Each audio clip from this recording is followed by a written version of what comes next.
Tes. Kita buka ibu ya. Bismillahirrahmanirrahim. Assalamualaikum warahmatullahi wabarakatuh.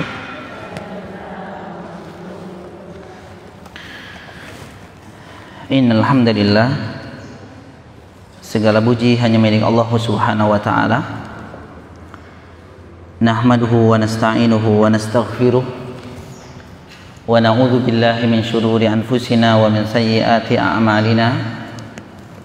Man yahdihillahu fala mudilla lah wa man yudlil fala hadiya lah.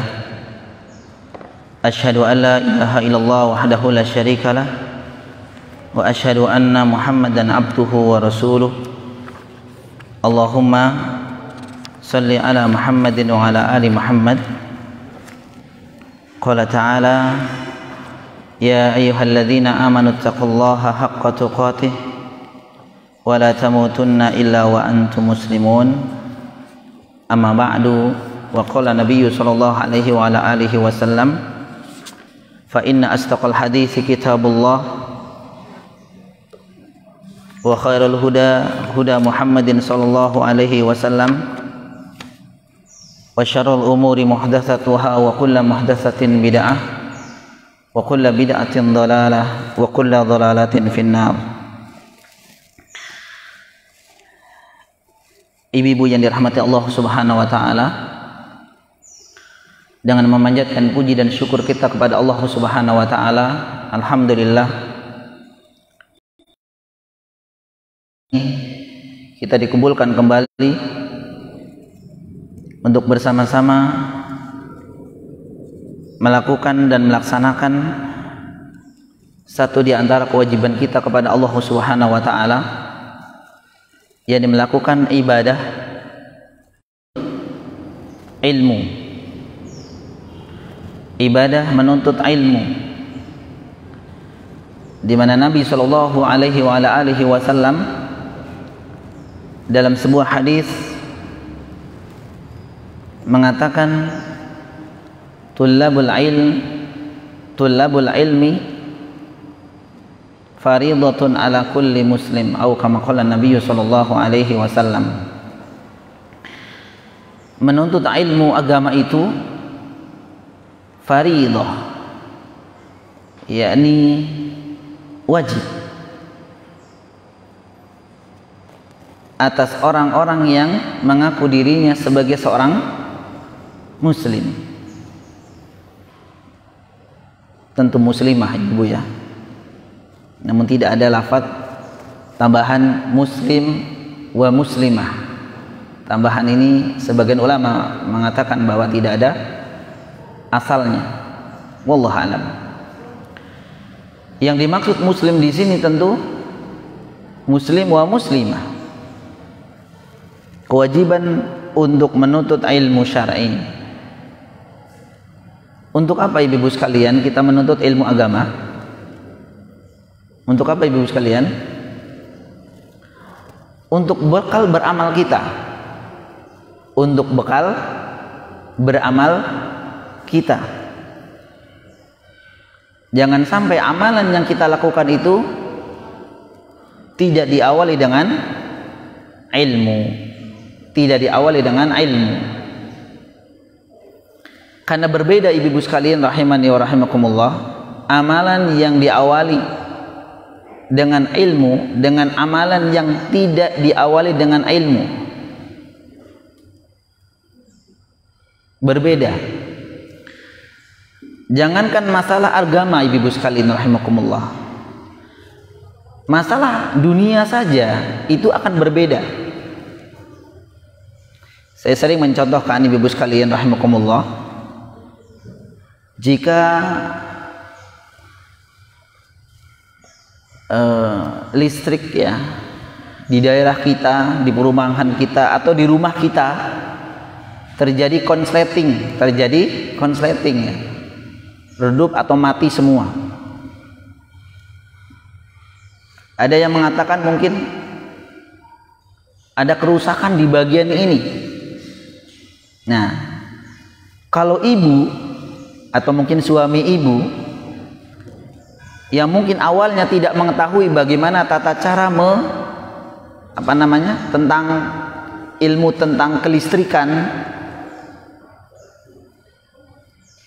beranikah suami ibu untuk membenarkannya? Berani nggak, Bu? Ya. Kalau berani mungkin coba.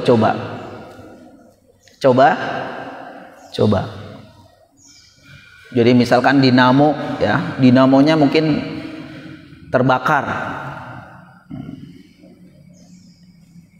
Ada orang yang memang tidak memiliki ilmu tentang kelistrikan, dia mencoba ambil tangga, dia naik ke atas, dan kemudian dilihatlah mungkin ada kabel-kabel yang terlepas.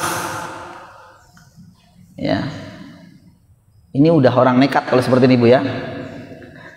Dia tidak memiliki keilmuan tentang kelistrikan, namun mencobanya. Tapi ini jarang. Kenapa takut, ibu-ibu sekalian? Kenapa tidak berani, ibu-ibu sekalian? Karena khawatir kesetrum. Terus kalau kesetrum, mati, meninggal. Nggak berani. Artinya dalam masalah dunia saja, ibu-ibu sekalian rahimakumullah, kita berhati-hati sekali ingin melakukan sesuatu karena tidak ada ilmu, tidak ada pengetahuan, kita nggak berani. Kita tidak berani. Akibatnya fatal, kesetrum, meninggal. Ya, kesetrum, meninggal. Kemarin juga saya kesetrum, ibu, ya. Ya, sifatnya mencoba-coba. Sifatnya mencoba.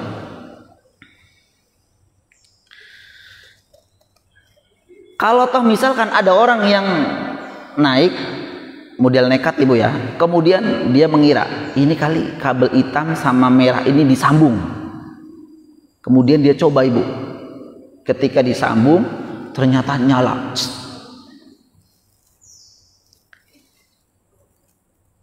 Kemudian apakah masyarakat mengatakan, oh, bapak ini ahli listrik? Apakah ibu langsung mengatakan demikian? Tidak juga. Karena kita tahu bahwa si fulan ini tidak bisa listrik. Hanya sifatnya mencoba-coba, kita tidak akan mengatakan bahwa dia ahlul listrik. Demikian pula ibu-ibu sekalian rahimakumullah, dan ini bahkan masalah agama. Makanya hati-hati ibu-ibu sekalian rahimakumullah, ketika kita tidak mengetahui tentang masalah ilmu agama, minimal ketika ditanya kita jawab apa jawabannya, ibu? Wallahu a'lam. Atau ibu tanya, ibu balik memotivasi, oh iya, saya juga pengen tahu ini, yuk kita tanya kepada Pak Ustadz. Seperti itu. Jadi jangan dijawab kecuali memang ibu pernah mendapatkan penjelasan, kemudian ibu menyampaikannya. Sekali lagi ibu sekalian rahimakumullah, untuk apa kita melaksanakan satu ibadah tulabul ilmi ini? Sekali lagi untuk bekal amal kita. Karena sekali lagi ibu sekalian rahimakumullah, ketika kita membahas mengenai amal saleh, amal ibadah, maka satu di antara syarat diterimanya amal ibadah itu apa, ibu? Syarat amal ibadah diterima itu yang pertama ikhlas. Ikhlas, meniatkan untuk mendapatkan ridho Allah Subhanahu wa taala. Mau dipuji maupun enggak, tak peduli. Saya inginnya diberikan pahala oleh Allah Subhanahu wa taala. Dilihat atau tidak dilihat, dihargai atau tidak dihargai oleh manusia, saya tidak peduli. Saya hanya ingin mendapatkan pujian, pahala, ganjaran, balasan dari Allah Subhanahu wa taala semata. Toh kalau ada orang yang memujinya, itu anggap saja balasan dari Allah Subhanahu wa taala yang disegerakan. Syarat diterimanya ibadah yang kedua adalah apa, ibu? ittiba. Ittiba itu artinya mengikuti petunjuk Nabi SAW. Nah, yang kedua inilah yang disebut dengan berilmu. Yang kedua inilah yang dimaksud dengan ketika kita menginginkan ibadah kita diterima Allah Subhanahu wa taala, setelah kita niatkan ikhlas karena Allah Subhanahu wa taala, ibadah yang kita lakukan itu harus berdasarkan ilmu. Ilmu dari siapa? Dari Nabi SAW, dari Nabi Sallallahu Alaihi Wasallam. Jika itu memang Nabi Sallallahu Alaihi Wasallam mencontohkan kepada para sahabatnya, radhiyallahu taala anhum, maka itu namanya ilmu. Namun memang jika memang ibadah atau amalan, satu amalan itu tidak pernah dicontohkan oleh Nabi SAW, bahkan Nabi SAW itu sengaja meninggalkannya, maka itu bukan termasuk ilmu. Nah, bisa telaah satu persatu amalan-amalan kita, ibu-ibu sekalian. Oleh karena itu, ibu-ibu sekalian rahimakumullah, kita berdoa kepada Allah Subhanahu wa taala, mudah-mudahan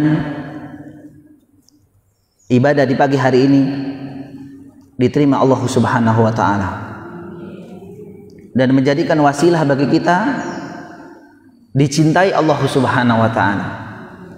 Karena Nabi SAW bersabda, "Man yuridillahi bihi khaira yufaqihu fid din," atau kama qala Nabi sallallahu alaihi wasallam.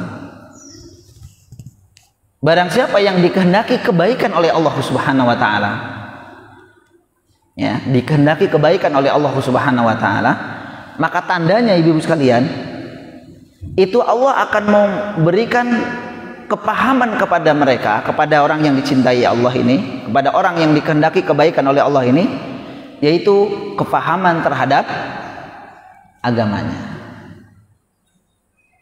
Faham terhadap agamanya. Ini perintah, ini larangan. Ini halal, ini haram. Dan tentu kefahaman tersebut harus diawali dengan tulabul ilm. Maka mudah-mudahan wasilah di pagi hari ini adalah wasilah ingin atau kita mendapatkan kebaikan dari Allah Subhanahu wa taala. Baik ibu-ibu sekalian rahimakumullah, ini pertemuan kedua di 1 bulan ini, Bu, ya. Mudah-mudahan ibu jangan bosan. Nggak bosan ibu ya? Makanya kemarin sempat saya tanyakan materinya sama atau ada selingan gitu. Tapi tetap kerujuk materi selanjutnya tidak mengapa ya. Barangkali ada selingan tentang apa seperti itu ya. Wa insyaallah taala kita ingin melanjutkan di bab selanjutnya ibu-ibu sekalian, yakni bab ke-19, ma jaa anna sababa, ya, yakni faktor, ya. Kalau di buku terjemahan itu bab mengenai sebab kekufuran Bani Adam, kekufuran manusia, dan sebab seseorang atau manusia itu keluar dari agama Allah. Itu diantara adalah wal ghulu fis salihin, yakni ghulu terhadap orang-orang saleh. Masya Allah, ini pembahasan berat sebenarnya ibu sekalian, berat materinya, berat untuk disampaikannya, karena banyak yang tersinggung,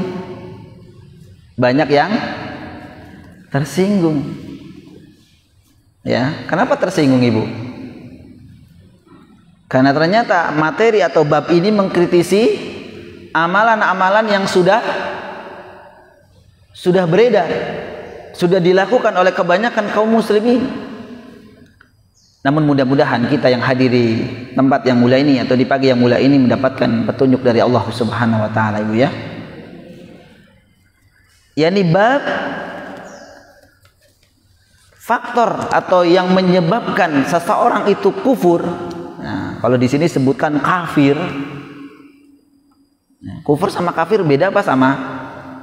Sama. Ya, kalau kalimat kafir kayaknya serem Ibu ya.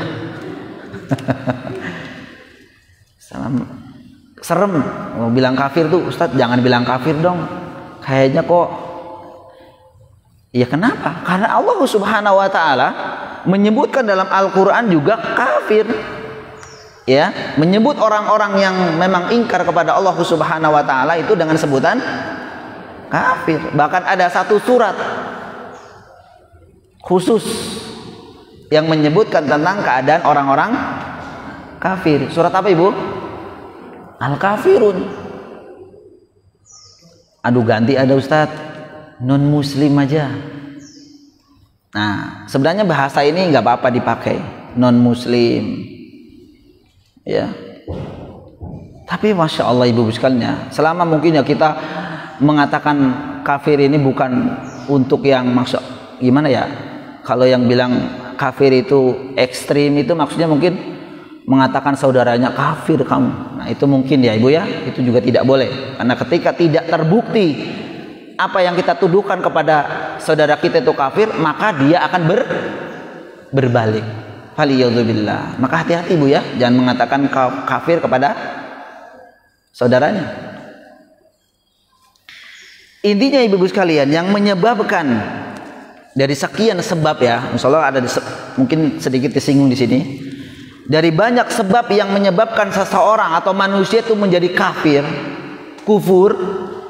Kafir itu artinya ingkar, mengingkari. Ya. Dan menyebabkan bukan hanya kafir ini, tapi meninggalkan, sama saja sebenarnya ya. Meninggalkan agama mereka. Baik diketahui maupun tidak, baik disadari maupun tidak.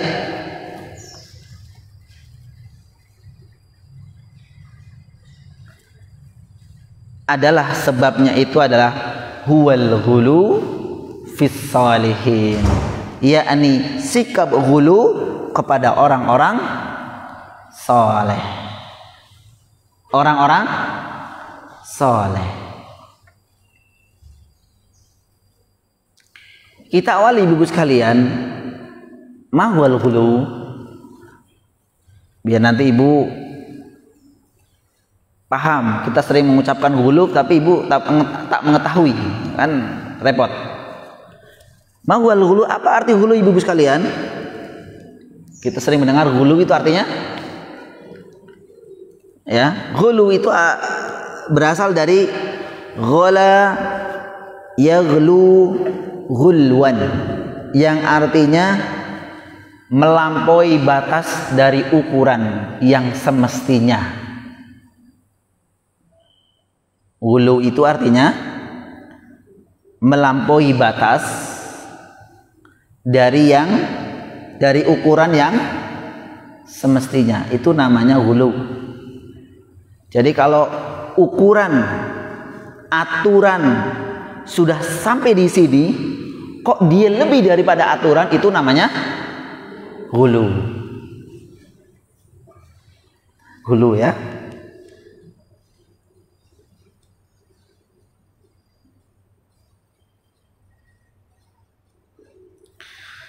Ada juga yang memaknai yang disebut dengan ghulu adalah melebihi batas dalam memuji dan mencela.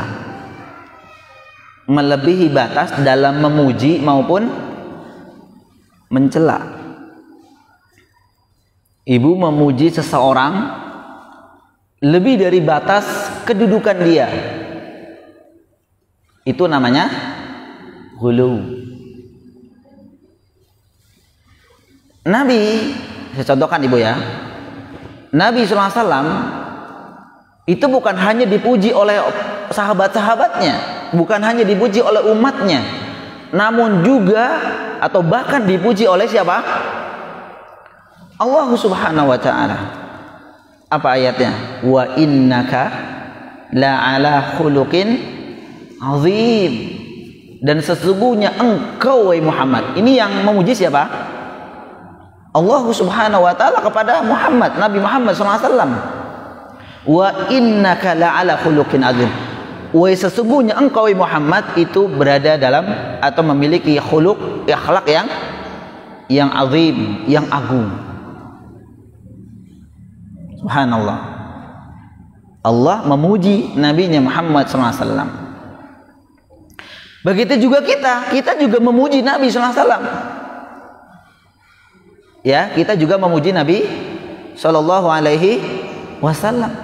Namun ibu-ibu sekalian rahimakumullah, ada batasannya. Ada batasannya kita memuji Nabi Sallallahu Alaihi Wasallam. Cara memuji Nabi Sallallahu Alaihi Wasallam adalah satu, yang diajarkan dengan mengucapkan apa ibu? Sholawat. Allahumma salli ala Muhammad wa ala ali Muhammad.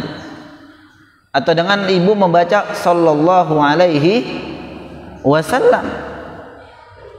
Atau kalau ketinggalan amin. Ibu ya, karena memang ada sebuah hadis yang menjelaskan bahwa ya celakalah orang-orang yang ketika mendengar namaku disebut, kata Nabi SAW, itu mereka tidak bersolawat atasku. Jadi orang ini tuh celaka. Maka satu ibrah dari hadis ini ibu sekalian, hadis yang menjelaskan tentang apa namanya itu Ramadan ya.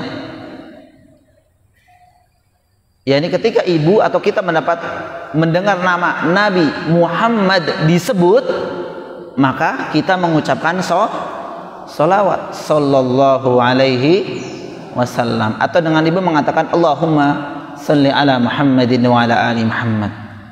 Ibu ketinggalan, ibu bilang amin. Takut malu. Kok amin Ustaz? Amin itu menunjukkan sama dengan apa yang diucapkan oleh orang lain. Ya. Nah itu caranya diantaranya. Ketika kita mencintai Nabi, memuji Nabi, satu diantaranya adalah dengan mengucapkan atau membaca sholawat atas beliau. Yang kedua, memuji Nabi, ya, bahkan ini diperintahkan oleh Allah Subhanahu wa taala, yakni dengan cara mengikuti apa yang diajarkan oleh Nabi SAW. Yang diikuti adalah apa yang diajarkan oleh Nabi Sallallahu Alaihi Wasallam. Sebatas itu ibu-ibu sekalian rahimakumullah. Tidak boleh melampaui batas menjadikan atau memuji Nabi Sallallahu Alaihi Wasallam sampai tingkat di luar batas yang ditentukan oleh Allah Subhanahu Wa Taala kepada nabinya. Contoh, memuji Nabi Sallallahu Alaihi Wasallam sampai batas seolah-olah bahkan menjadikan Nabi seperti Tuhan. Saya nggak jadiin Tuhan kok, Nabi tidak saya jadikan Tuhan. Tapi ketika kita, contohnya apa? Ketika kita meminta kepada Nabi SAW dengan sesuatu yang kita minta adalah hanya Allah Subhanahu Wa Taala yang bisa, itu namanya kita meminta kepada Nabi SAW yang bukan haknya. Ya ibu ya, banyak ibu-ibu sholat rahimahullah, banyak permintaan dari sebagian kaum muslimin yang awalnya memuji Nabi SAW tapi bentuknya menjadikan permintaan doa kepada Nabi SAW. Ada lafaz salawat badan. Salawat badan. Apa sih Bu kalau salawat badan Ibu? Ibu hafal ya? Di sana ada lafaz-lafaz yang meminta kepada orang-orang sudah meninggal dan meminta kepada Nabi SAW, baligh maqasidana. Ya Bu ya. Jadi meminta kepada Nabi SAW yang sudah meninggal itu maksudnya itu tawasul namanya Ibu. Jangan ada pembahasan tersendiri tentang tawasul. Jadi meminta kepada Nabi SAW itu yang bukan menjadi hak Nabi, tapi itu ternyata menjadi hak Allah Subhanahu wa Ta'ala.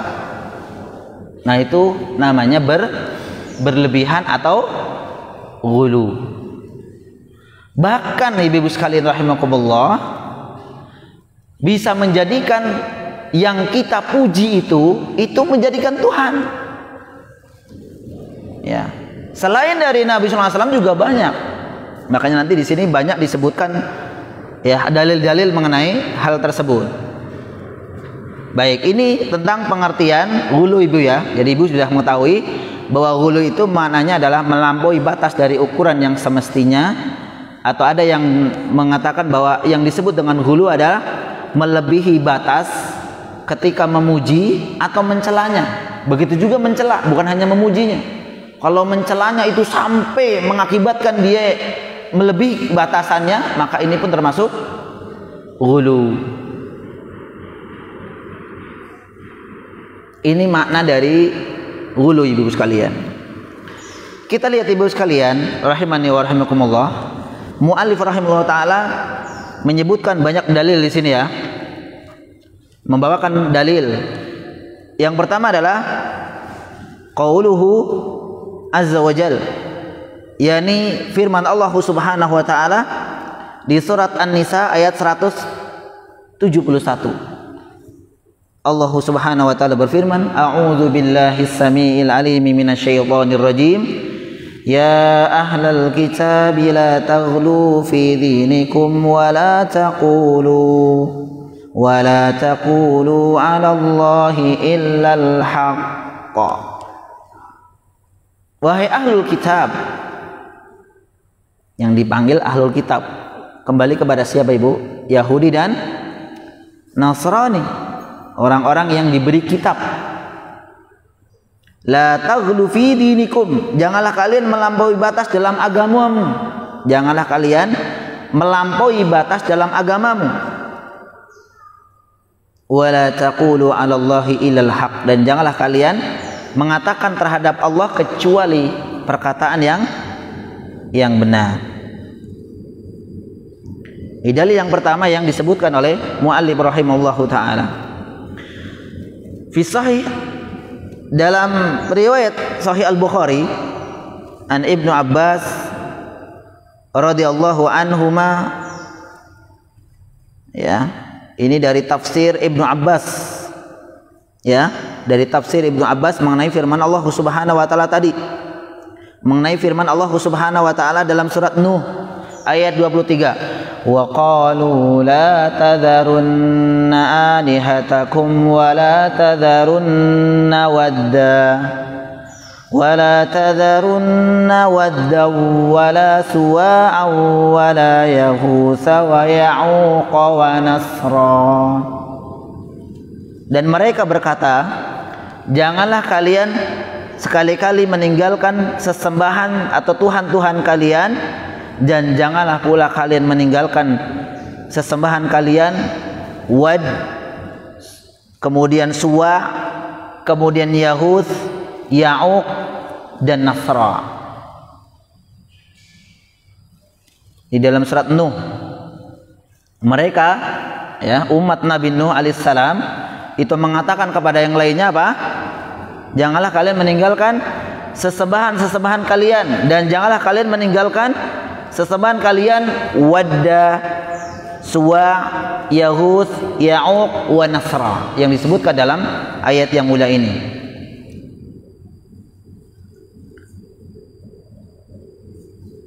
Maka mu'allif rahimahullah ta'ala mengatakan, wa qala hadhil asma, nama-nama ini ibu sekalian yang disebutkan dalam ayat ini, Wadda, Suwa, Yahud, Ya'uq, Nasra, rijalin solihina min qaumin Nuh. Nama-nama yang disebutkan dalam ayat ini adalah nama-nama orang-orang soleh pada kaum Nabi Nuh. Oh, namanya aneh Ustadz ya? Iya, namanya berbeda. Kalau sekarang mah namanya Andi, ya Bu ya. Siapa lagi? Anton. Kalau dulu nama-namanya ya, orang-orang soleh itu kan orang namanya ya. Ada namanya Wadda, Suwa, Yaghus, Ya'uq, wa Nasra. Ini nama-nama orang soleh, ibu sekalian. Ya. Tapi alhamdulillah pada hari ini banyak yang sudah menamai putra dan putri mereka dengan nama-nama yang bagus. Ya, nama-nama yang bagus. Namanya misalkan Khotijah. Kok namanya Khotijah? Ibu mengatakan biar kayak Siti Khotijah.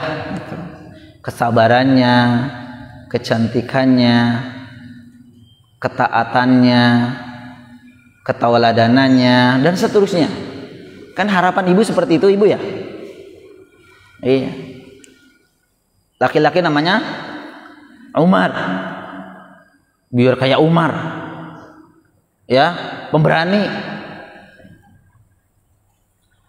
Biar namanya Umar seperti Umar yang ketika sudah beriman kepada Allah Subhanahu wa taala itu betul-betul membela siapa? Nabi SAW. Tapi hati-hati ibu sekalian ya, menamai putra-putri tanpa bertanya kepada ahlinya. Ada yang menamai Junah. Ayo, ada nggak ibu? Junah. Dalam Al-Quran ada. Artinya apa ibu? Kayaknya bagus dia Junah. Artinya dosa.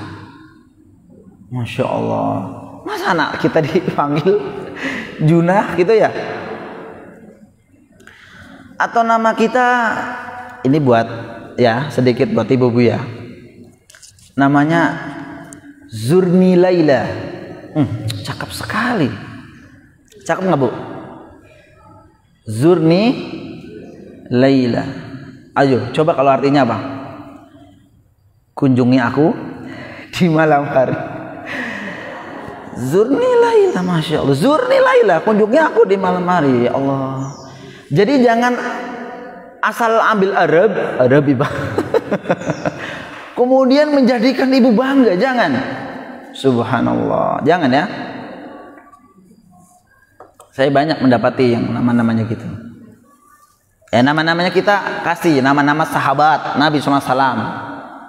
Ya, atau nama-nama orang-orang soleh, Syafi'i, ya, Malik, subhanallah ya. Nah, dan ini nama-nama orang-orang soleh pada zaman atau pada kaumnya Nabi Nuh alaihissalam. Nih, falamma halaku, ketika orang-orang soleh itu halaku, meninggal, auhas syaitan, maka syaitan itu membisikkan ila qaumihim, kepada kaum Nabi Nuh tadi. Apa yang dibisikkan ibu-ibu sekalian? Aninsibu ila majalisihim allati kanu yajlisuna fiha ansaban. Ia membisikkan kepada kaum Nabi Nuh alaihissalam ini untuk membuatkan patung. Untuk membuatkan patung-patung yang wujudnya siapa ibu? Wujudnya itu ya wujud orang-orang soleh ini. Kemudian diletakkan di tempat-tempat yang mereka biasa berkumpul. Ya, di mana Wadda, Suwa, Yaghus, Ya'uq, wa Nasra itu mereka itu berkumpul mungkin dengan para sahabat-sahabatnya, bisa mengambil faidah. Ya kalau bahasa kita ngaji itu ya, di mana itu diletakkan di situ. Buat apa? Buat mengingatkan. Satu, yang kedua buat agar menjadi semangat. Menjadi semangat. Jadi lihat patungnya. Wah, dia ini adalah orang soleh dulu, sehingga kita itu bisa semangat, mereka bisa semangat. Itu yang pertama. Wasammuha bi asmaihim. Kemudian patung-patung ini dinamai dengan nama-nama mereka ini, yaitu dari Wadda, Suwa, Yaghus, Ya'uq, Nasra. Nama-nama mereka aja. Lawang patung-patungnya juga wujudnya mereka. Fafa'alu, kemudian orang-orang melakukan. Bisikan setan itu dilakukan atau dilaksanakan oleh kaum Nabi Nuh alaihissalam itu. Walam tu'bad, namun pada waktu itu belum disembah Ibu, belum disembah. Karena tujuannya tadi untuk mengingatkan, biar ingat, oh ini orang soleh berjasa. Yang kedua, untuk membangkitkan semangat. Tuh Ibu sekalian ya. Walam tu'bad, belum disembah Ibu sekalian. Hatta idza halaka ulaik, sampai orang-orang yang dibisikan ini Ibu sekalian rahimakumullah ya, yang dibisikan ini, yang tadi dibisiki oleh syaitan untuk membuatnya itu juga meninggal, ya otomatis meninggal Ibu ya, karena mereka manusia. Walaupun umat Nabi Nuh itu umurnya panjang-panjang, umurnya panjang-panjang. Pernah Ibu mendengar berapa lama dakwah Nabi Nuh alaihissalam kepada umatnya? 950 tahun. Subhanallah. Wah, jadi umurnya di atas 1000 mungkin. Ibu mau nggak? Kan biasanya ada harapan, saya pengen hidup 1000 tahun yang lalu, 1000 tahun lagi. Wah, umat Nabi Nuh tuh Ibu sekalian. Karena umat Nabi Nuh alaihissalam itu umurnya panjang-panjang, sampai 950 tahun dakwahnya ya. Jadi Nabi Nuh alaihissalam kan berarti umurnya lebih dari itu tentu. Subhanallah. Hatta halaka ulaika, sampai orang yang dibisikan tadi itu meninggal juga. Kan syaitan masih ada nih. Kalau syaitan mah nggak mati Ibu sekalian, karena ditangguhkan sampai hari kiamat, nggak mati. Wa nusiyal ilmu, kemudian hilanglah ilmu, pengetahuan bahwa patung ini dibuat hanya untuk mengingatkan saja. Patung ini hanya dibuat untuk membangkitkan semangat saja. Pengetahuan ini itu hilang karena udah meninggal orang yang membuatnya ini. Maka datanglah generasi-generasi berikutnya, itu generasi yang bodoh, generasi yang tidak mengetahui awal mula patung ini didirikan. Oh bidat. Maka sejak itulah patung-patung itu menjadi berhala dan kemudian ubidat, disembah oleh mereka. Ini pun bisikan siapa Ibu sekalian? Syaitan. Bisikan syaitan. Ya, dibisikin syaitan dalam hatinya. Tuh, Tuhan-Tuhan nenek moyangmu. Karena nggak tahu, ternyata ini bukan Tuhan sebenarnya, itu hanya untuk mengingatkan saja.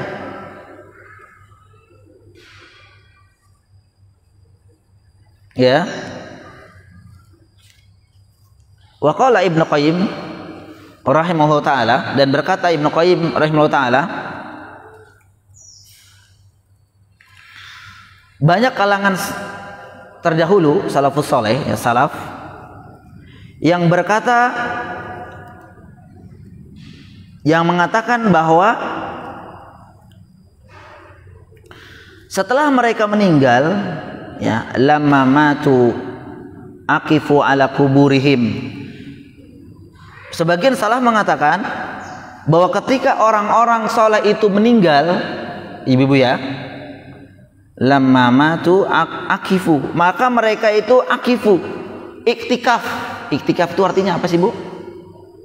Berdiam diri ala kuburihim. Banyak orang itu mendatangi kuburan orang soleh ini, kemudian mereka iktikaf, duduklah maksudnya gitu ya, berenung di situ. Kemudian summa suru samafi lahum.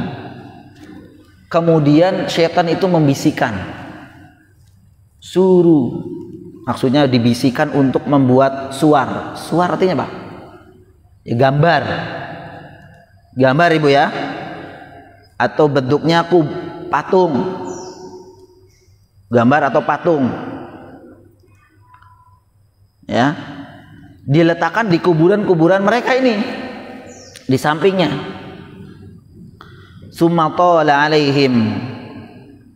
Kemudian setelah kejadian itu membuat patung, diletakkan di kuburan-kuburan mereka. Ini sebagian salah mengatakan demikian. Kemudian lama panjang ya. Sumatala alaihim, lama hal ini tuh terjadi. Artinya tidak ada disembah, tidak ada, cuma untuk mengingatkan saja itu. Lalu kemudian tadi setelah generasi ini diwafatkan oleh Allah Subhanahu wa taala, maka ubidu, mereka kemudian menyembah. Insyaallah taala setelah ini kita akan sedikit ya menjelaskan tentang kronologi. Kronologi. Bukan kronologi Bu ya. Sejarah awalnya terjadi kesyirikan. Nanti kita akan sebutkan Ibu ya. Namun kita lanjutkan dalil yang dibawakan oleh muallif rahimahullahu taala. Diriwayatkan dari Umar bahwa Rasulullah SAW bersabda, "La tuturuni kama atratin nasara ibnu Maryam. Innama ana abdun faqulu abdullahi wa rasuluhu." Atau kama qala Nabi sallallahu alaihi wasallam. Hadis ini diriwayatkan Imam Al-Bukhari dan Imam Muslim dalam kitab sahihnya. La tuturuni, janganlah kalian berlebih-lebihan kepadaku atau memujiku. Ini Nabi sendiri mengatakan, janganlah kalian berlebih-lebihan memujiku. Memuji dianjurkan oleh Allah dan Rasulnya. Memuji Nabi SAW itu diajarkan kepada kita oleh Allah Subhanahu wa taala. Karena Allah sendiri memujinya juga. Namun dengan batasan la tuturuni, jangan berlebih-lebihan. Kemudian Nabi mencontohkan ya, kama atrati nasara ibnu Maryam, seperti yang dilakukan oleh orang-orang Nasrani kepada siapa? Anaknya Maryam. Siapa anaknya Maryam, Ibu? Isa alaihissalam. Al-Masih Isa alaihissalam. Ya, julukannya Al-Masih Ibu ya. Julukannya apa? Al-Masih. Di dunia ini yang mendapatkan julukan Al-Masih itu ada berapa? Al-Masih artinya apa? Yang pertama Al-Masih Isa ibnu Maryam. Yang kedua Al-Masihud Dajjal. Benar nggak? Ibu pernah berdoa atau sering berdoa, Allahumma inni a'udzubika min adzabi jahannam wa min adzabil qabri wa min fitnatil mahya wal mamati wa min fitnatil masihid dajjal. Masih artinya apa sih masaha, Ibu? Masaha itu artinya mengusap. Karena memang satu di antara mukjizat yang diberikan Allah Subhanahu wa taala kepada Nabi Isa alaihissalam adalah mengusap. Ya, ketika Nabi Isa alaihissalam itu menghidupkan orang sudah meninggal, kan ada Ibu ya. Mukjizat Nabi Isa salah satunya adalah menghidupkan orang yang sudah meninggal atau menyembuhkan kebutaan. Itu dengan cara apa? Dengan cara mengusap.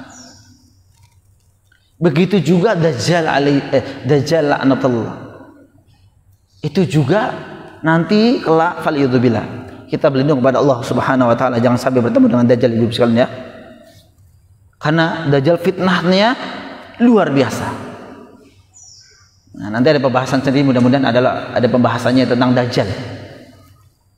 Yang lebih beriding lagi, kebanyakan pengikut Dajjal itu dari kaum wanita. Serius. Wah, ini seru Ustaz. Wah, seru. Jangan bilang seru. Kita tahu biar kita itu tidak ini. Makanya berlindung Ibu-ibu sekalian rahimakumullah. Ya. Sudah perkenalkan kepada anak-anak kita untuk tentang bagaimana Dajjal itu.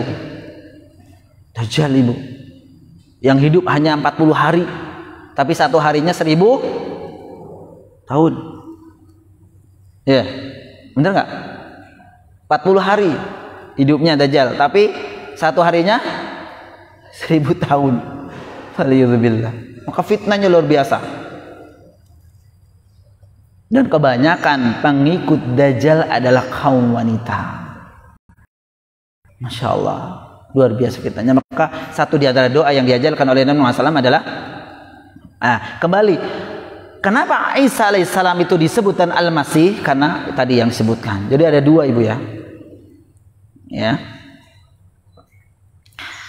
Jadi jangan seperti itu artinya apa, Ibu? Nasrani itu artinya apa? Pertolongan ya. Disebut dengan kaum Nasrani karena ditolong oleh Allah Subhanahu wa taala. Ya.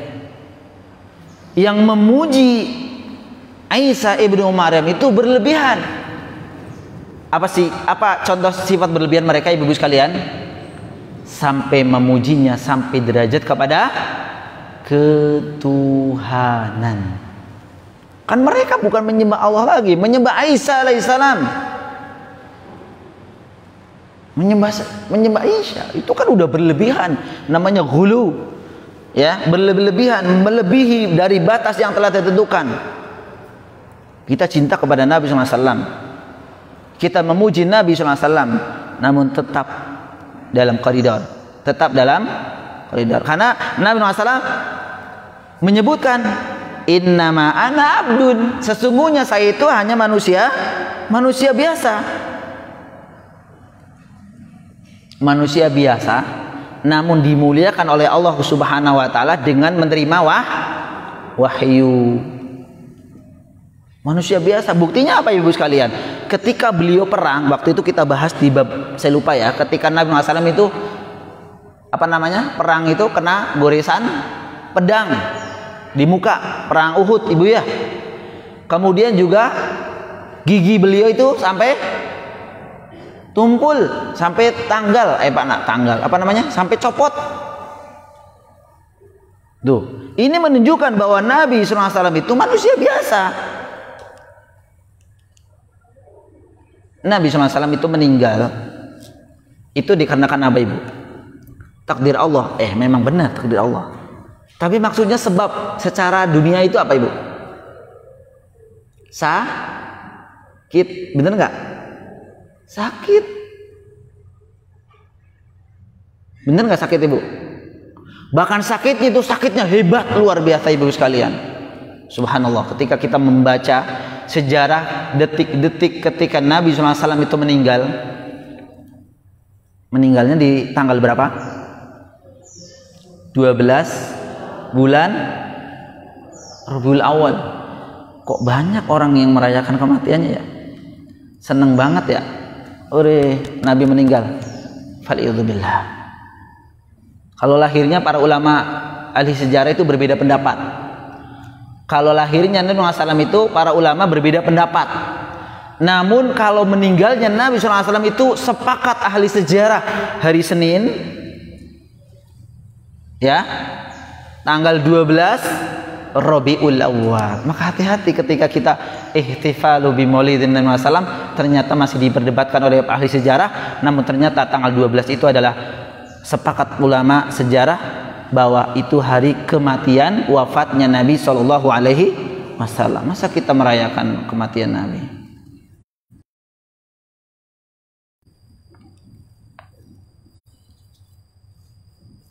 Nabi SAW itu seperti manusia biasa.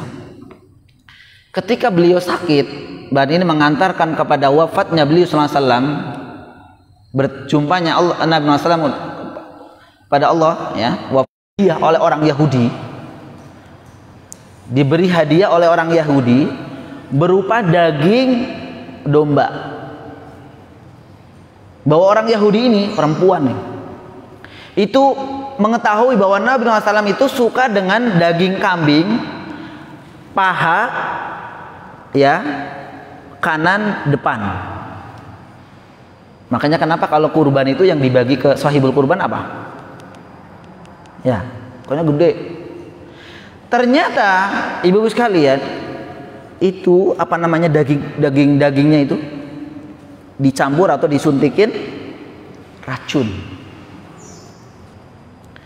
Ketika Nabi SAW sedang makan, bahkan sudah masuk ke perut beliau Rasulullah SAW, itu baru dikabarkan oleh Jibril alaihissalam bahwa orang Yahudi telah memberikan racun. Dan beliau Sallallahu Alaihi Wasallam itu mengatakan para sahabatnya, cegah, jangan dimakan lagi, jangan dimakan, seperti itu. Maka para sahabat gak jadi makan, bahkan sahabat gak jadi makan. Nabi SAW itu sudah ketelan, namun racun itu tidak bereaksi waktu itu juga, tidak. Ternyata setelah beberapa saat, setelah beberapa tahun kemudian baru berasa, ibu sekalian. Dan itu dahsyat sekali, sampai Masya Allah, kalau kita baca dan mendengar mungkin detik-detik kematian Nabi SAW, ketika beliau begitu lemasnya, panasnya begitu, dan mengatakan bahwa sakitnya sakaratul maut. Tapi ibu jangan lihat YouTube detik-detik kematian Nabi kok nangis, musiknya nyedihin sih. Kadang-kadang gak ada musiknya. Gara-gara musiknya yang bikin ibu sedih ya, bukan ceritanya. Maaf, kadang-kadang ceritanya bohong. Maksudnya bukan bohong, ceritanya itu lain dari yang sahih. Coba saya mau tanya, Nabi SAW itu meninggal di pangkuan siapa? Aisyah apa Fatimah? Aisyah apa Fatimah? Aisyah. Yang beredar itu di pangkuannya Fatimah. Ya, hati-hati ibu sekalian ya. Itu ibu sekalian. Ini menunjukkan beberapa dan yang lain lagi bahwa Nabi SAW itu adalah innama anna abdun. Saya itu seperti kalian, manusia biasa. Hanya saja maka disebutkan faqulu, maka katakanlah, ucapkanlah Abdullah wa rasuluhu. Ya, katakanlah kepadaku, aku hanyalah seorang hamba, dan maka katakanlah hamba Allah dan Rasulnya. Tapi walaupun beliau Sallallahu Alaihi Wasallam adalah manusia seperti kita, seperti biasa ya, lapar, ngantuk, haus, ya, sakit, dan seterusnya, namun beliau Sallallahu Alaihi Wasallam adalah manusia yang dipilih oleh Allah Subhanahu Wa Taala menjadi seorang Rasul Allah Subhanahu Wa Taala. Bahkan manusia mana yang pernah dipuji langsung oleh Allah Subhanahu Wa Taala kecuali beliau Sallallahu Alaihi Wasallam. Wa innaka la'ala khuluqin azim. Nah, ini hadis yang mulia ini, hadis yang diriwayatkan Imam Bukhari dan Imam Muslim, menyutur bahwa kita tidak boleh berlebihan ketika memuji Nabi sallallahu alaihi wasallam. Tidak boleh hulu sampai menganggap bahwa setelah Nabi SAW meninggal itu rohnya datang. Emang ada ibu ya, kalau ada pengajian lalu kemudian ketika membaca sholawat tertentu dia pada berdiri, itu kan mereka beranggapan bahwa Nabi SAW itu datang. Lah kalau Nabi SAW datang bingung, di sini masjid itu ada, masjid ini ada, masjid itu ada. Terus gimana tuh? Sama kan Bada Isya juga. Sama Bada Isya juga. Lah nah kalau Nabi datang ke sana berarti nggak datang di sini. Kan Nabi cuma satu. Kecuali malaikatul maut bisa juga. Dengan izin Allah Subhanahu wa taala. Ini cerita-cerita khurafat mereka ketika mereka membacakan sholawat tertentu, maka seolah-olah tuh Nabi SAW datang. Seperti itu. Jangan. Ini Nabi SAW yang melarang kita untuk berlebih-lebihan dalam memujinya. Kemudian lanjut ya, dalil yang dibawakan oleh rahimahullah taala, muallif rahimahullah taala, yakni hadis yang diriwayatkan Imam Ahmad, Imam Tirmidzi, Imam Ibnu Majah, dan dari sahabat Ibnu Abbas radhiyallahu taala anhuma. Yani Rasulullah SAW pernah bersabda, "Iyyakum wal ghulu." Jauhi kalian sikap berlebihan. Iyyakum wal ghulu. Hati-hati kalian atau jauhi kalian terhadap sikap berlebihan. Fa innama ahlaka Sesungguhnya sikap berlebihan itu, atau fa inna ma ahlaka, sesungguhnya sebab kehancuran mangkana qablakum, sebab kehancuran kaum sebelum kalian, al-ghulu, itu disebabkan karena sikap berlebihan. Jelas larangan ini, iyyakum wal ghulu fa inna ma ahlaka min mangkana qablakum ghulu.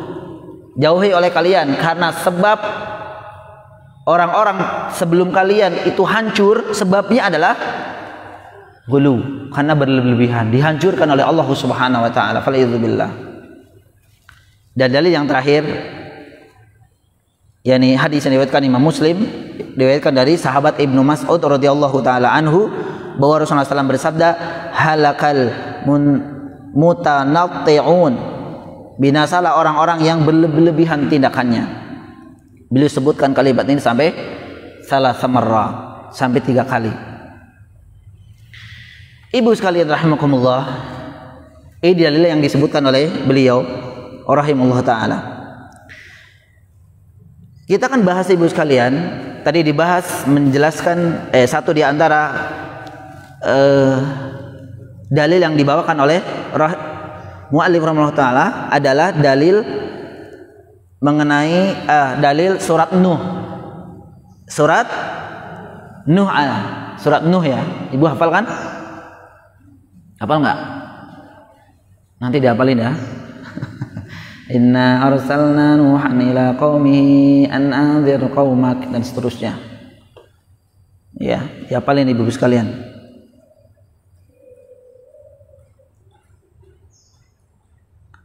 Maka kita akan sedikit menyinggung tentang sejarah kesyirikan, tentang sejarah awalnya terjadi kesyirikan. Saya mau tanya, kesyirikan itu awalnya terjadi pada zaman Nabi siapa? Nabi siapa ibu? Nabi Nuh, kan udah disebutkan. Nabi Nuh alaihissalam. Jadi awal kesyirikan itu terjadi pada zaman Nuh alaihissalam. Maka kita meyakini bahwa Rasul pertama, utusan yang diutus oleh Allah Subhanahu wa taala pertama itu adalah Nabi Nuh alaihissalam. Maka yang terjadi di awal itu adalah Nuh alaihissalam ibu. Terus pada zaman sebelum Nuh gimana Ustaz? Sebelum Nuh siapa? Adam, Idris, terus Nuh. Kan ibu sering mengajari anak-anak Adam, Idris, Nuh dan Hud. Oh baik ya. Jadi Adam, Idris. Kedua masa ini ibu sekalian itu belum terjadi kesyirikan. Belum terjadi. Ya. Belum terjadi. Baik. Dalam hadis yang panjang ibu sekalian rahimakumullah, kenapa Nuh alaihissalam itu adalah Rasul yang pertama? Dalam hadis yang begitu panjang diceritakan bahwa kejadian yang dialami manusia kelak dia pada mahsyar, nanti ibu sekalian, satu kejadian di antara kejadian di padang mahsyar nanti, itu manusia itu berbondong-bondong kan mendatangi para nabi untuk meminta apa? Syafaat. Datang kepada Nabi A, datang kepada Nabi B, terus sampai akhirnya kepada Nabi SAW, kepada Nabi Muhammad Sallallahu Alaihi Wasallam. Nah, maka dia penggalan hadis tersebut, maka mereka mengatakan, nah ketika datang kepada Nuh, ya Nuhu, anta awwalur rusuli. Nah nih, manusia yang tadi berbondong-bondong kepada para nabi, ketika datang kepada Nabi Nuh alaihissalam mengatakan apa? Ya Nuhu, anta awwalur rusul. Nah, ini dalil bahwa Rasul yang pertama itu adalah Nabi Nuh. Dengan perkataan ini, wahai Nuh, Anda itu adalah Rasul pertama di muka bumi ini, di muka bumi. Ila ahlil ardi, ya Nuh, anta awwalur rusuli ila ahlil ardi. Wahai Nuh, engkau adalah utusan Allah yang pertama di muka bumi. Wa qad samakallahu 'abdan syakuran syafa'alana ila rabbak. Allah menggelari Anda dengan hamba yang pandai bersyukur, maka berikanlah syafaat untuk kami di hadapan Rabb-Mu. Ini dalil yang menunjukkan bahwa Nabi Nuh adalah Rasul pertama.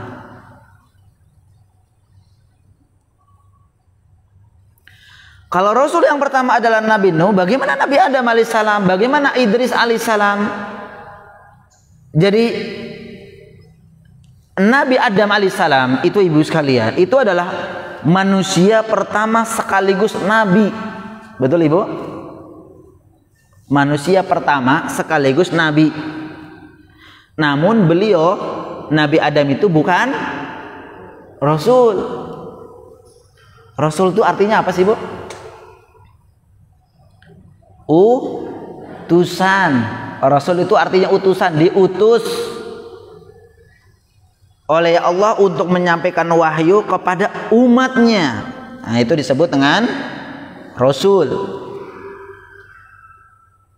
Memang Nabi Adam alaihissalam menerima wahyu dari Allah Subhanahu wa taala. Menerima wahyu dari Allah Subhanahu wa taala, namun untuk diri beliau dan semua orang yang ada di sekitar beliau saja. Namun mereka semua itu dalam kondisi beriman. Benar nggak bu? Semua yang mengikuti pada zaman Adam alaihissalam itu semua beriman. Beriman kepada siapa? Allah Subhanahu wa taala. Hanya saja mungkin di antara mereka ada yang melakukan dosa. Siapa yang melakukan dosa ibu? Qabil, Habil. Qabil apa Habil? Ayo ibu, jangan kebalik. Qabil apa Habil? Habil. Orang yang pertama melakukan pembunuhan di permukaan bumi ini adalah Habil. Nah, sementara ciri-ciri Rasul itu adalah mereka lah yang diutus untuk menghadapi kaumnya yang menyimpang, ya kan? Ciri-ciri Rasul itu mereka lah yang diutus oleh Allah Subhanahu wa taala untuk kaum yang menyimpang, bahkan yang keluar dari Islam. Nah, kalau Nabi Adam alaihissalam kan tadi posisinya masih dalam keadaan beriman semua,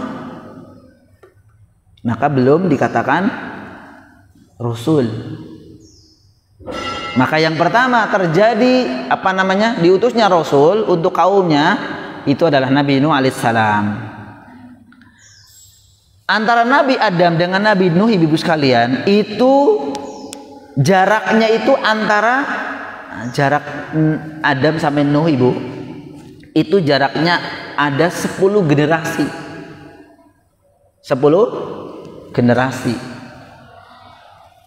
Allah alam tidak disebutkan 10 generasi itu apa 10 nabi atau 10 zaman. Allah alam itu 10. Bahkan ya intinya kalau kita lihat, kalau kita mendengar umur mereka itu yang panjang-panjang, yang tadi disebutkan dakwanya Nabi Nuh alaihissalam itu sampai 950 tahun. Berarti memang kalau satu kurun aja 1000 tahun bisa.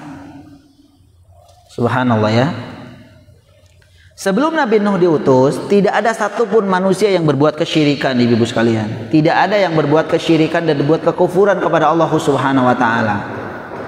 Di sini disebutkan oleh Ibnu Abbas radhiyallahu taala anhu. Beliau mengatakan, "Kana bainan Nuh wa Adam asyrata qurun." Antara Nuh dan Adam itu ada 10 generasi. Kulluhum ala syariati minal haq. Mereka itu semua berada dalam syariat yang benar. Fakhtalafu, kemudian mereka saling berselisih. Faba'atsallahu an-nabiyyin mubasysyirina wa mundzirin. Kemudian setelah itu Allah Subhanahu wa taala mengutus rasulnya dengan memberi kabar gembira dan memberi kabar peringatan. Hadis ini diriwayatkan Imam At-Tabrani. Maka karena Nabi Nuh alaihissalam itu diutus manusia yang ketika itu berbuat kesyirikan, ya, maka beliau dijadikan rasul yang pertama. Itu ibu sekalian ya. Nah, setelah tadi kita sebutkan dalil yang pertama atau yang kedua, ya, dari kedua surat Nuh 22, 23 ya.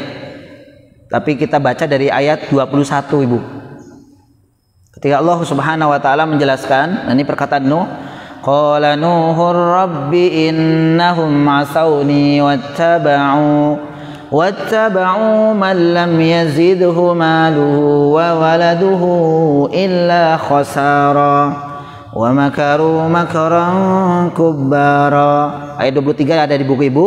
Wa qalu la tadharunna alihatakum wa la tadharunna wadda wa la tadharunna wadda wa la suwa'a wa la yaghutha wa ya'uqa wa nasra.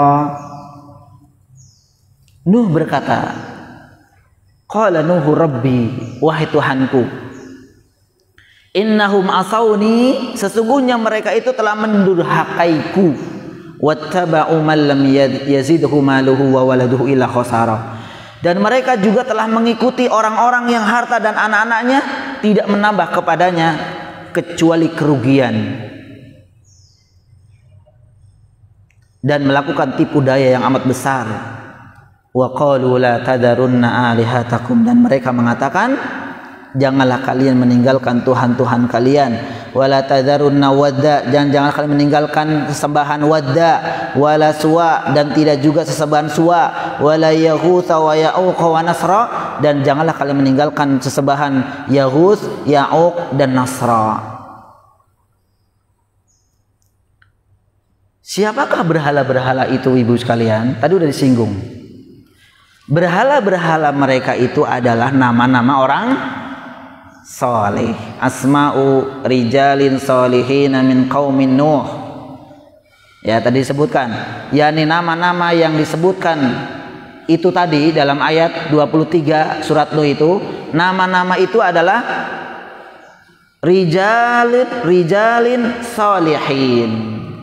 Yani laki-laki atau seseorang yang soleh. Dari kaum min qaumin Nuh, dari kaum Nabi Nuh. Nah, kalau kita bilang pada hari ini mungkin apa Ibu? Kiainya, ustadznya, gurunya, Ibu ya. Kalau pada zaman ini seperti ini ya. Orang-orang yang soleh yang dimaksud di sini adalah gurunya orang-orang yang soleh. Kalau secara detailnya seperti ini Ibu sekalian. Ini penjelasan dari Ibnu Abbas radhiyallahu taala ya.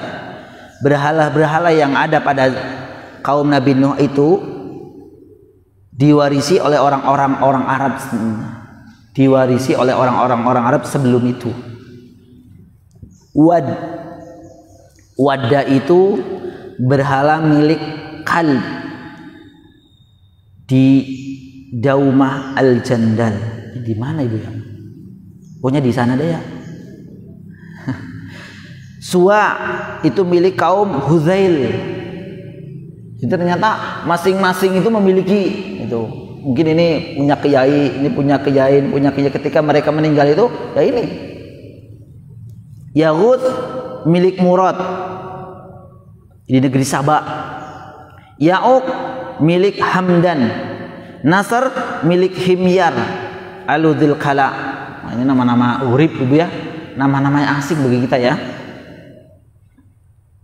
Sekali lagi, sebenarnya mereka itu adalah nama-nama orang-orang soleh. Nama-nama orang soleh. Ketika mereka meninggal dunia, setan membisikkan kepada kaum. Apa yang dibisikkan Ibu sekalian? Sebagaimana tadi disebutkan oleh Ibnu Abbas. Ya, yang dibisikkan oleh setan adalah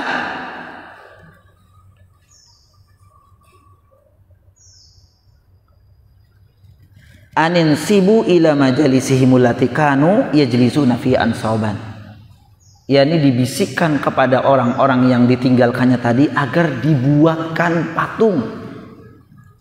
Ya, dibuatkan patung. Itu mungkin awalnya tadi disebutkan adalah untuk mengenang saja, ya, mengenang. Kalau mungkin dulu patung, kalau sekarang apa? Suar, gambar.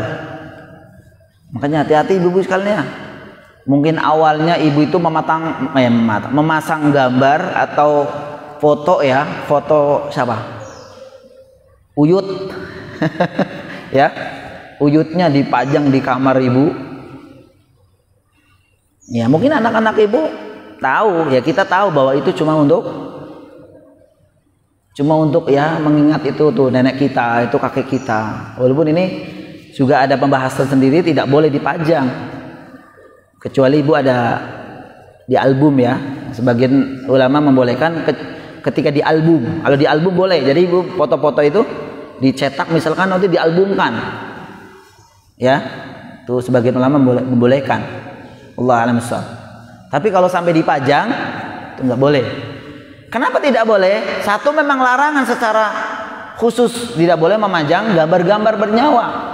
Yang kedua, bisa juga ini menjadikan awal atau titik awal berbuat kesyirikan. Ibu jangan bilang enggak, gitu. Enggak bisa. Karena kita punya musuh yang tidak terlihat oleh kita. Siapa ibu? Syaitan. Sama ada kasusnya ini ketika Nabi Nuh alaihissalam, ketika kaum Nabi Nuh alaihissalam, orang-orang solehnya meninggal dunia, ya, kemudian dibisik oleh syaitan, awalnya cuma untuk ngingetin loh ini jasa-jasa mereka. Lah yang diingetin awal itu kemudian meninggal, bisikin lagi anak cucunya, itu Tuhan kalian loh, itu Tuhan nenek moyang kamu loh. Nah, akhirnya apa? Disembah. Bisa juga mungkin itu gambar-gambar itu mengakibatkan kesyirikan juga, ibu-ibu sekalian rahimakumullah. Hati-hati. Akhirnya apa? Gambarnya nanti dikasih bunga. Bener nggak, Bu? Bunga. Kemudian nanti kalau Jumat Kliwon disemprot pakai minyak wangi.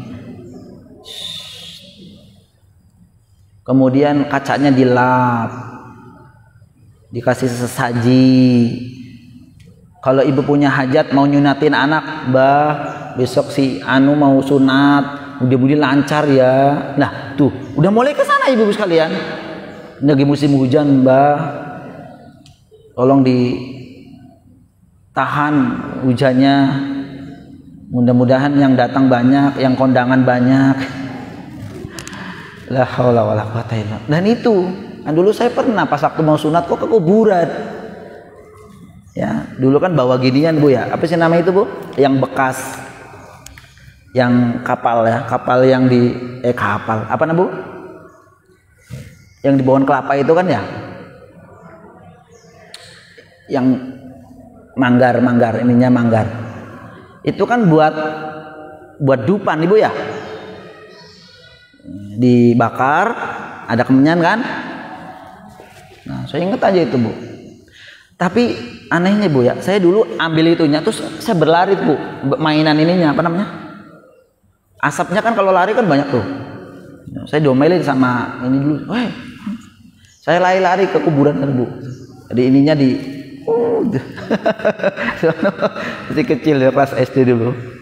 Subhanallah.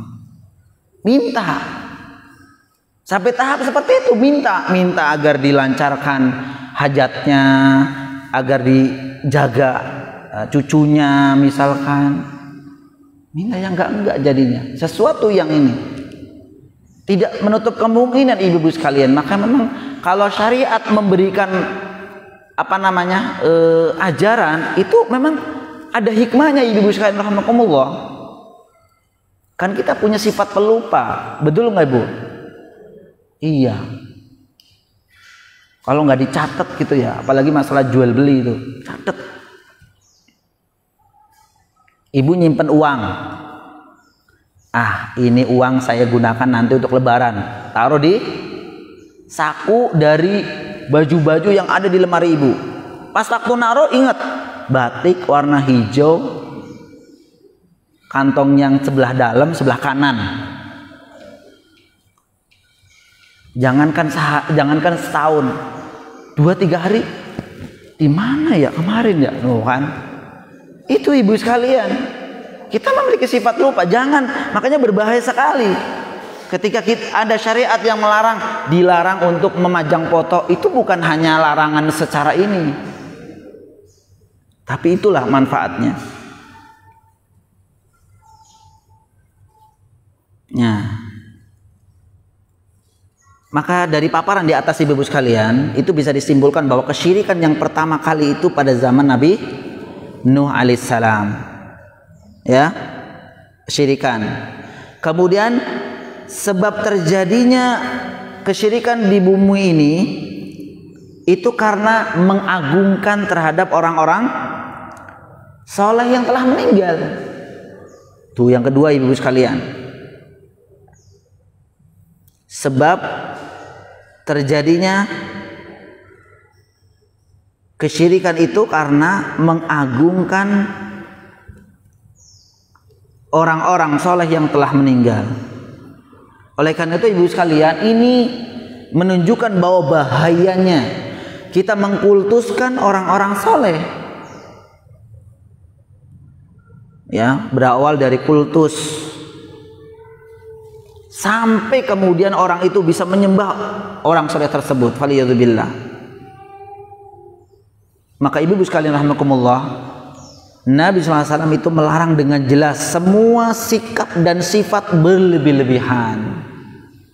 Karena sikap hulu itu sumber bencana umat manusia dari zaman ke zaman. Ibu sekalian rahimakumullah, sebagaimana Nabi SAW bersabda dalam hadis yang tadi diriwayatkan dari Imam Nasai, Ibnu Majah dan seterusnya, wa iyyakum wal ghulu, iyyakum wal ghulu, jauhi kalian oleh ghulu, ya, wa iyyakum wal ghulu fid din, hindari kalian dari sikap ghulu, itu masalah agama.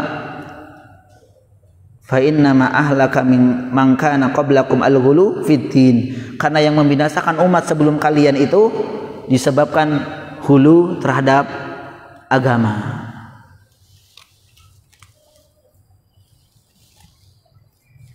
Kemudian ibu sekalian rahimakumullah, ini tambahan, hulu itu ada macamnya ternyata. Hulu itu, sikap berlebihan itu ada macamnya. Ada hulu fil akidah, ada hulu fil ibadah, ada hulu fil muamalah. Ada hulu yang dalam akidah. Inilah pembahasan kita sebenarnya. Ya, ini berkaitan dengan pokok permasalahan agama. Karena memang pokok permasalahan agama kita adalah masalah akidah. Akidah itu artinya apa? Keyakinan. Jadi berlebihan terhadap keyakinan kita kepada agama ini berbahaya. Bahkan ibu sekalian, hulu dalam masalah akidah itu lebih berbahaya daripada hulu dalam perkara-perkara amal. Bahkan hulu dalam masalah akidah ini ibu sekalian, itu bisa mengeluarkan seseorang itu dari millah, dari agama ini. Ya, sedikit demi sedikit, lama-lama meninggalkan tanpa berasa. Ya, saya contoh ibu nih. Contoh sikap ghulu dalam masalah akidah adalah ghulu dalam mensucikan Allah Subhanahu wa taala. yakni berlebih-lebihan dalam mensucikan Allah Subhanahu wa taala. Akhirnya mereka mengingkari nama-nama dan sifat-sifat Allah yang tinggi dan indah. Berlebihan dalam mensucikan Allah Subhanahu wa taala, yang pada akhirnya mereka mengingkari nama-nama dan sifat-sifat Allah yang indah. Ya, mengingkari. Misalkan Allah berwujud. Masa Allah berwujud sih? Kayak enggak dah. Nah, gitu kan ya. Akhirnya sebagian mereka ada yang mengingkari semua sifat Allah, ibu-ibu sekalian. Allah punya tangan. Karena memang enggak mungkin Allah punya tangan. Sesuci itu Allah kok punya tangan? Gitu. Mereka menghilangkan, oh jangan, kita jangan berkeyakinan bahwa Allah itu punya tangan. Sedangkan Allah sendiri yang mengatakan. inilah seperti firqah Jahmiyah. Ya, mereka itu mengingkari sifat-sifat Allah Subhanahu wa taala karena katanya mereka itu tidak mungkin Allah yang sesuci itu saking berlebih-lebihannya ya, itu memiliki tangan, memiliki sifat-sifat yang dimiliki oleh Allah Subhanahu wa taala yang Allah sebutkan sendiri dalam Al-Qur'anul Karim. Atau mungkin ada yang mengingkari sebagiannya. Ada juga yang menyelewengkan itu mentakwil maknanya dari makna yang sebenarnya kepada makna yang lain, mentakwil.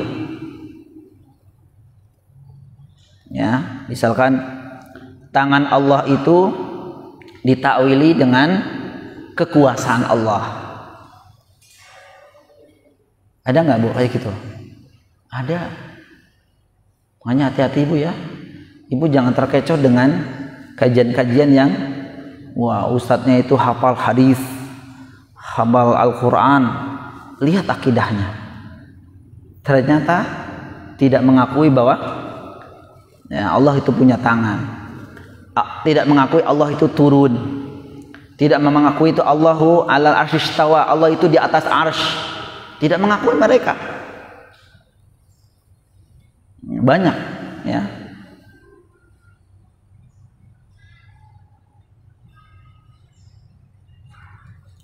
Ada juga yang berlebih-lebihan sampai mereka itu menyerupakan dengan makhluk Allah yang lain. Masya Allah, ini betul-betul udah keterlaluan kalau seperti ini. Ya, menyerupakan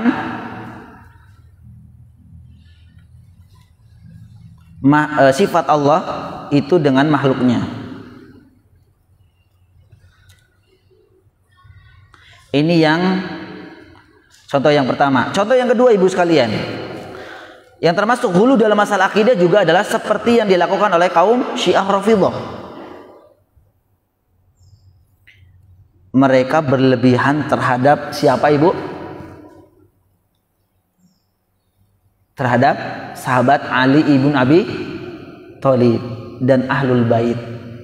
Itu berlebihan-lebihan, sangat berlebihan mencintai Ali bin Abi Thalib, bahkan sebagian mereka itu menjadikan Tuhan. Dan kepada Ahlul Bait, maka yang bukan dari Ahlul Baitnya itu kafir. Makanya orang Syiah itu kan menganggap apa? Abu Bakar kafir, Umar kafir, Utsman kafir. Iya. Dan keturunannya Nabi SAW memiliki istri namanya Aisyah radhiyallahu taala anha. Itu putri siapa?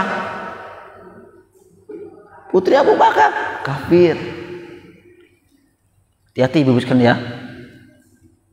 Serta mereka menyatakan permusuhan terhadap sebagian besar para sahabat ya, Abu Bakar, Umar. Tentu ini tidak betul. Ini mereka berlebihan. Kemudian kedua Ibu sekalian, ghulu dalam masalah ibadah. Hulu berlebihan dalam masalah ibadah.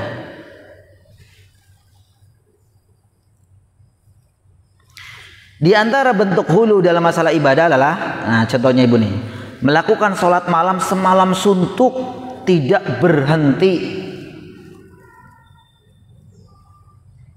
Ya Ibu ya, ada nggak Ibu yang melakukan amalan ini tanpa istirahat, maksudnya tanpa makan, tanpa minum, tanpa tidur gitu ya, tiap malam gitu ya? Itu termasuk ghulu Ibu sekalian rahimakumullah. Padahal agama ini dibangun atas kemudahan dan menghilangkan kesulitan. Innallaha azza wa jalla lam yab'atsni, sesungguhnya Allah Subhanahu wa taala tidak mengutus aku ya mu'annitan, menyulitkan, walakinna, akan tetapi mengutus aku mu'alliman muyassaran, yaitu mengajarkan dan memudahkan. Itu. Kemudian misalkan masalah ghulu, masalah ibadah ya, masalah cinta kita kepada Nabi SAW misalkan. Ketika kita mencintai Nabi SAW, cinta kepada Nabi itu ibadah. Ibadah bukan Ibu? Ibadah. Namun kalau sampai berlebih dari apa yang ditentukan Allah Subhanahu wa taala kepada nabinya, kita mencintai Nabi sallallahu alaihi wasallam. Itu kan memang diperintahkan oleh Allah. Tapi kalau kecintaan sampai keluar dari jalur, membuat acara yang ya menjadikan keluar jalur. Kemarin saya lihat video, ya apa namanya Ibu? Happy birthday, apa tuh Pak? Ya Rasul, itu. Ya Allah, sampai segitunya Ibu ya. Kalau Ibu ya selamat ulang tahun wahai Rasul. Masya Allah. Mengamalkan ulang tahun bagi Nabi. Ulang tahun bahasa Arabnya apa? Ulang tahun bahasa Arabnya apa? Maulid. Apa? Maulid. Ibu kalau udah bahasa Arab kayaknya udah syar'i gitu ya. Maulid itu artinya ulang tahun. Karena kalau ganti, Ibu mau kemana? Mau ulang tahun Nabi? Coba, Ibu pasti nggak mau. Mau kemana Bu? Mau ulang tahun Nabi. Tapi kalau diganti Maulid kayaknya syar'i gitu ya. Coba Ibu ganti. Oh, mau ulang tahun Nabi. Enak aja. Lah memang Maulid artinya ulang tahun. Saran akal sehat pun ibu-ibu sekalian rahimakumullah. Maaf ya kalau ada yang tersinggung. Tapi ini saya sampaikan ibu-ibu, ini berhubungan dengan hulu ibu sekalian, berlebihan kepada Nabi SAW sampai keluar jalur dari apa yang telah ditentukan oleh Allah dan Rasulnya. Kita mencintai Nabi wajib. Bahkan Umar ya, Umar ketika ditanya ya, ketika mencintai Nabi atau tidak, saya mencintai engkau ya Nabi setelah saya mencintai diri saya sendiri. Apa kata Nabi? Kamu tidak akan sempurna mencintai aku kecuali mencintai aku dan dunia saya sendiri, kecuali Allah ya, seperti itu.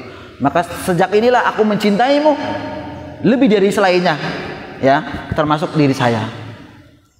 Memang wajib kita mencintai Nabi Muhammad Ibu, tapi jangan sampai keluar dari jalur sampai membuat-buat sesuatu yang tidak diajarkan oleh Nabi Muhammad SAW. Sekarang ibu sekalian, saya mau tanya, orang yang paling mencintai Nabi itu siapa? Para sahabat. Para sahabat Nabi SAW. Sekarang Nabi, para sahabat Nabi melakukan apa yang kita lakukan tidak? Sekarang ini gak ada. Gak ada. Kalau kita memang benar mencintai Nabi Muhammad SAW, ikuti. Karena dalilnya adalah di surat Ali Imran. Ibu ya, ayat 31 ya. Ali Imran. Qul in kuntum tuhibbunallaha fattabi'uni yuhibbukumullahu wa yaghfir lakum dzunubakum. Jika engkau mencintai Allah dengan benar, qul in kuntum tuhibbunallaha fattabi'uni, maka tanda di antara kamu betul mencintai Allah, ikuti aku. Artinya gini Bu, ketika kita benar mencintai Allah, maka ikutilah apa yang dicintai Allah juga. Allah mencintai Rasul, maka cintailah Rasul. Bagaimana kita cara mencintai Rasul? Fattabi'uni, dengan cara mengikuti apa yang diajarkannya. Yuhibbukumullah, maka dengan demikian ketika kita mencintai Allah dengan mengikuti Nabi SAW, maka Allah akan mencintaimu. Dan kemudian tanda Allah cinta kepadamu, wa yaghfir lakum dzunubakum, Allah akan mengampuni dosa-dosamu. Itu ibu sekalian. Jadi jangan membuat-buat. Apalagi acara-acaranya itu Masya Allah sampai pagi, subuhnya kelewat, bahkan sholat isyanya pun enggak. Begitu. Apakah ini termasuk syar'i? Tidak ibu sekalian rahimakumullah. Ini banyak sebenarnya ibu ya contohnya, tapi itu aja. Kemudian yang terakhir, hulu dalam muamalah. Terakhir ibu ya, hulu dalam muamalah itu bersikap keras dalam mengharamkan segala sesuatu, berlebih-lebihan dalam mengharamkan segala sesuatu. Ya. Contohnya apa Ibu ya? Jadi dalam muamalah. Syukran Ibu. Syukran Ibu. Ya, bersikap keras dalam mengharamkan segala sesuatu.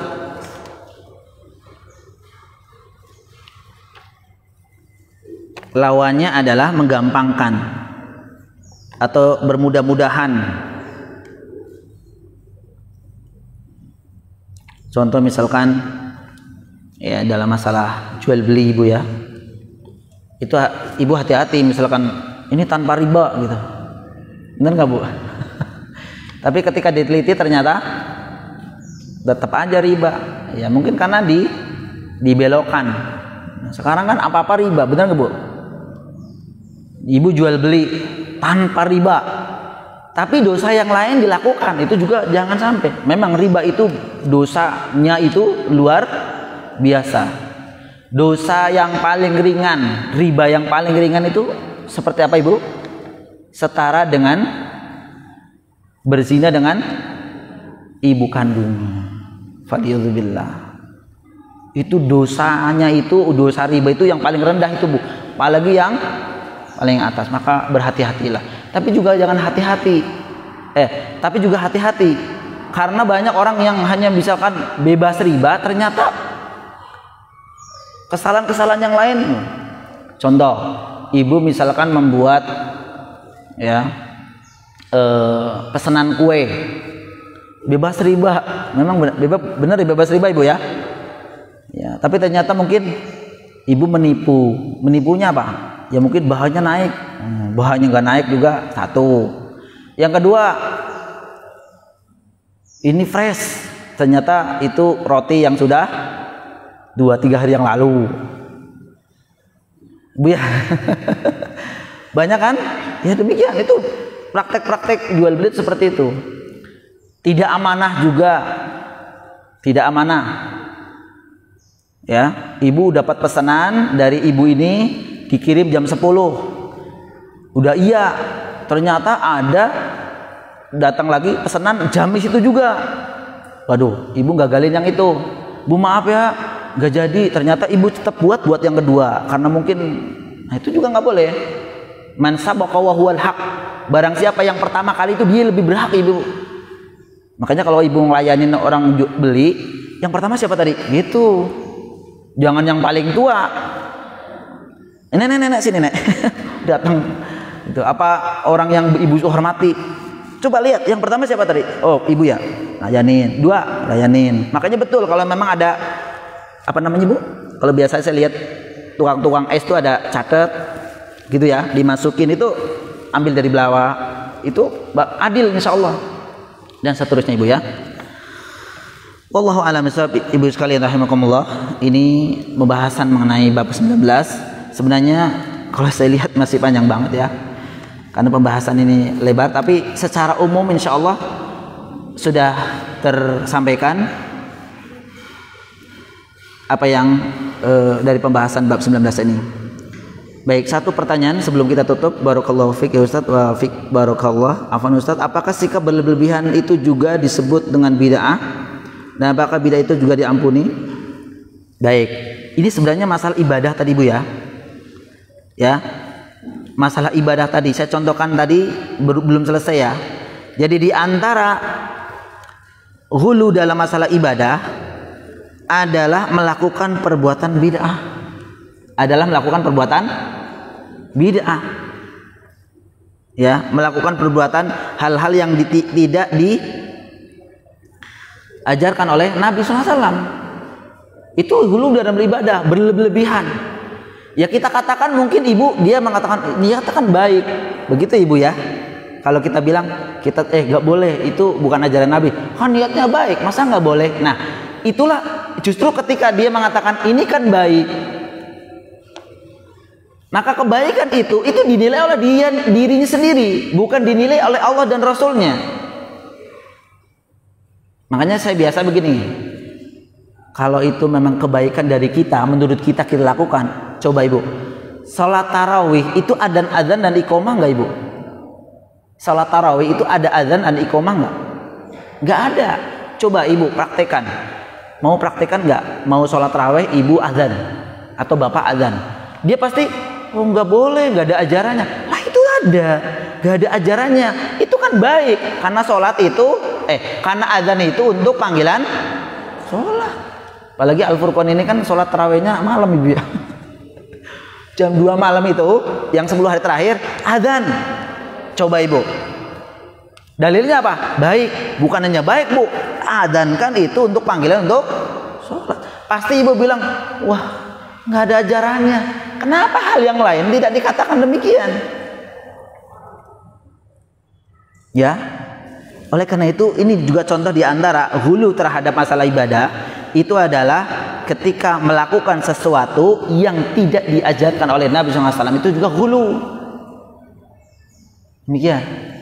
Apakah bid'ah itu diampuni? Ya kalau bertobat ampuni.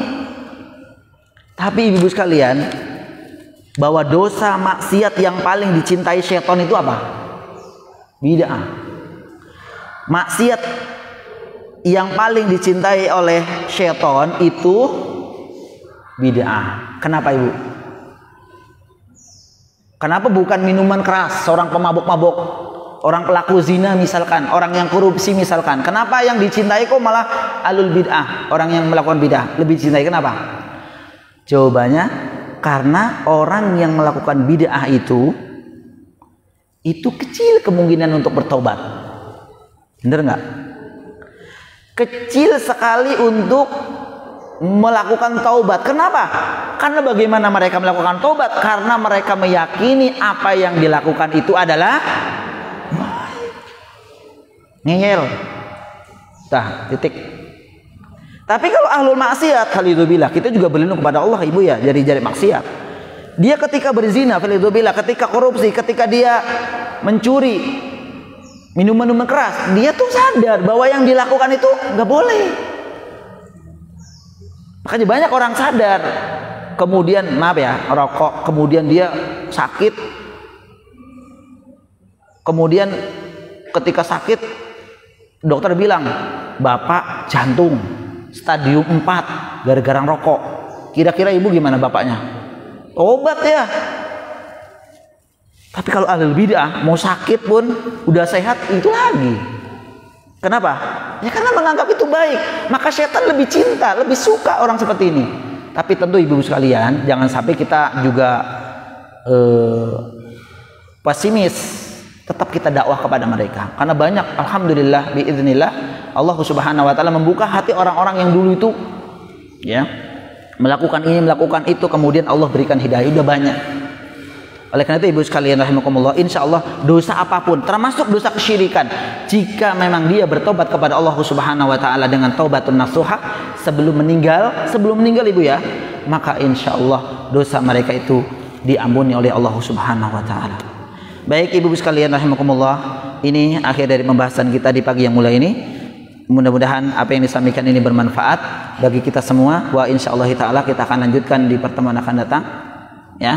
Di bulan akan datang, mudah-mudahan Allah Subhanahu Wa Taala mempertemukan kita kembali. Amin ya rabbal alamin. Kita akhiri pertemuan di pagi hari ini dengan doa penutup majelis. Subhanakallahumma wa bihamdika asyhadu an la ilaha illa anta astaghfiruka wa atubu ilaik. Assalamualaikum warahmatullahi wabarakatuh.